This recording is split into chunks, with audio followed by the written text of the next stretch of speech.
Hello, Kumarils! Pangalawang araw nga namin dito sa Pangasinan ay namalengke kami ng mga pinsan ko at ng pamangkin ko sa bayan ng San Quintin para mamili ng mga uulamin at syempre ihahanda sa Pasko. Kaya naman, tara, samahan nyo kami.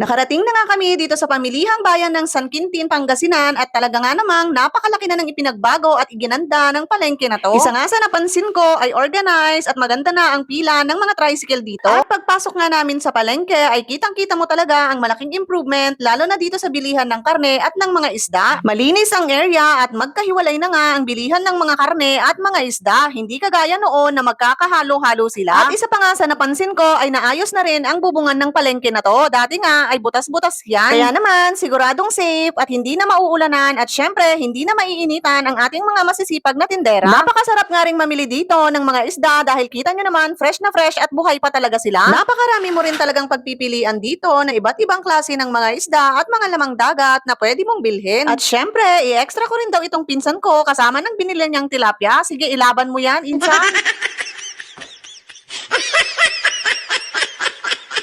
Nag-ikot-ikot nga rin kami dito sa bilihan ng mga gulay dahil bumili kami ng mga pangrekado na gagamitin namin sa binili naming karne at mga isda. At syempre, hindi natin palalagpasin ang tinapa ng sangkintin dahil ito ang pinaka-the best at pinaka-masarap na natikman ko na tinapa. Kaya ito talaga ang pinaka-paborito kong ulamin tuwing umuwi ako dito sa bayan ng San Quintin at inuuwi ko pa talaga yan sa Manila. After nga naming mamalengke ay dumaan naman kami dito sa bilihan ng mga buko para sa gagamitin naming buko salad sa Pasko. At ito na nga lahat ang aming mga napamili. Maraming salamat po sa bagong mga namumuno ng San Quintin, Pangasinan dahil talagang napakaganda ng ating bagong San Quintin.